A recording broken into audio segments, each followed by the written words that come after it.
bilis ah. Ang bilis, ang bilis.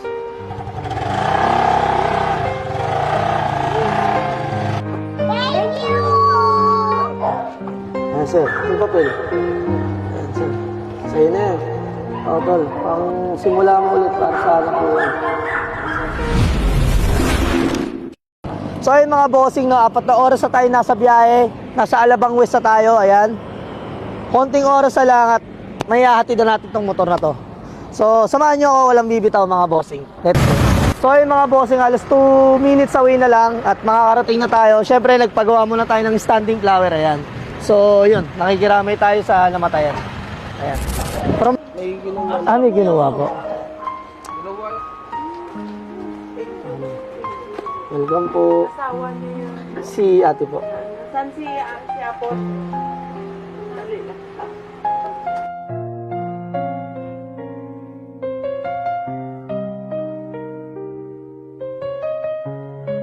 Kagabi. Ayun nga, bala ko nga sana para makapagsimula ka rin.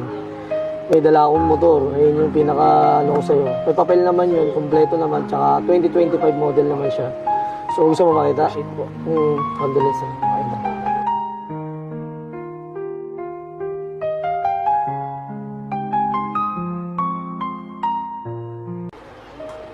Sa Pasay City, ganun. Opo, sir.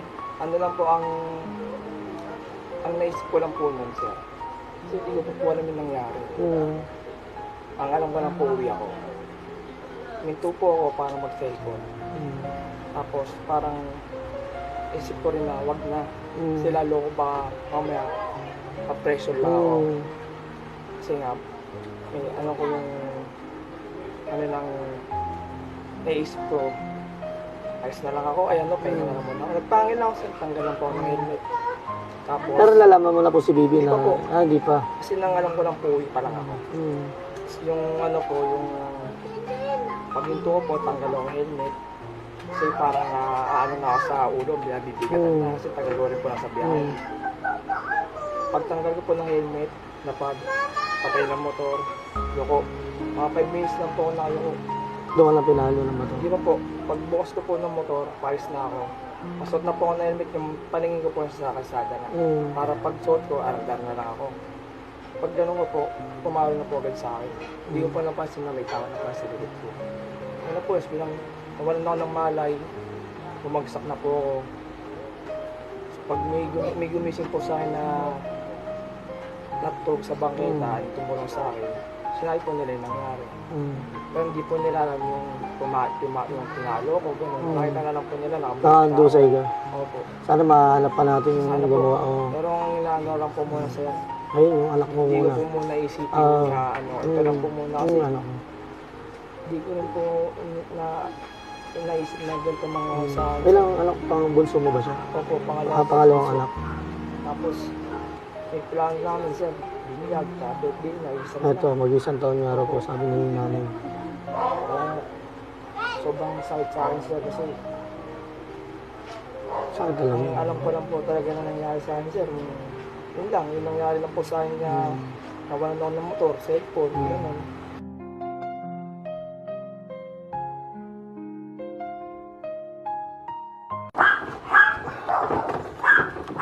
Ano lang. Okay. Kaya. Kaya. Binalutan namin kasi ano naman siya, working naman lahat. Kumbaga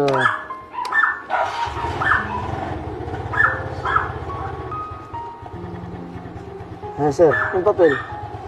Ayan sir. Sa'yo na yan. O tol, pang simula mo ulit para sa anak buhay. Sir, di ba po Okay lang, okay lang. Huwag ka lang muna magpasalamat. Ito, oh. Pagpasensya mo na. Pero ito, all stock lang naman siya. So, ayan. Ibibuild ko sana yan. Kaya ako binili. Kaya inunti-unti ko siyang formahan. Para makapagsimula ka lang ulit, makapagtrabaho ka ulit ng maayos. Ayun, nakarehistro naman siya ng 3 years.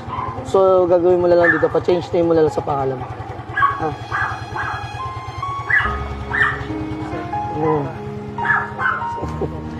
Yeah.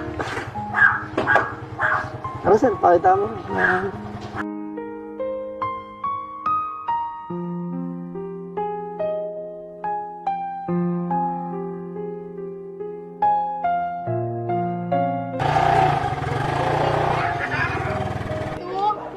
Thank you.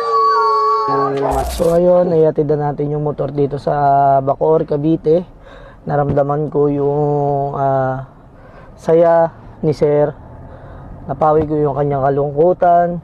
Alam ko na-appreciate nila yung nabigay ni Local Garage na bagong panimula para magsimula ulit, kasi may isa pa silang anak. Sabi ko nga sa kanya, wala ka ibang gagawin kundi magpakatatag para sa isa mo pang anak.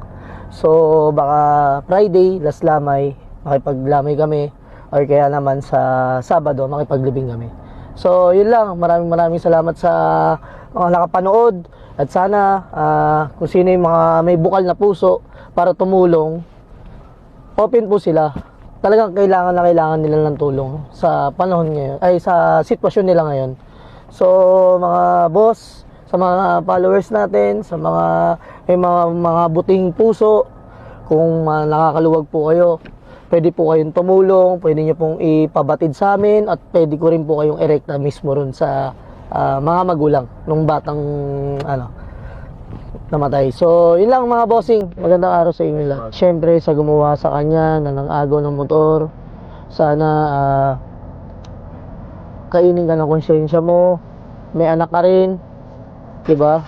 Huwag na sanang mangyari pa sa anak mo yun. So yan, sa mga may mga masasamang loob, magbagong buhay na kayo, hindi yan yung rason kung bakit kayo naghihirap sa sarili.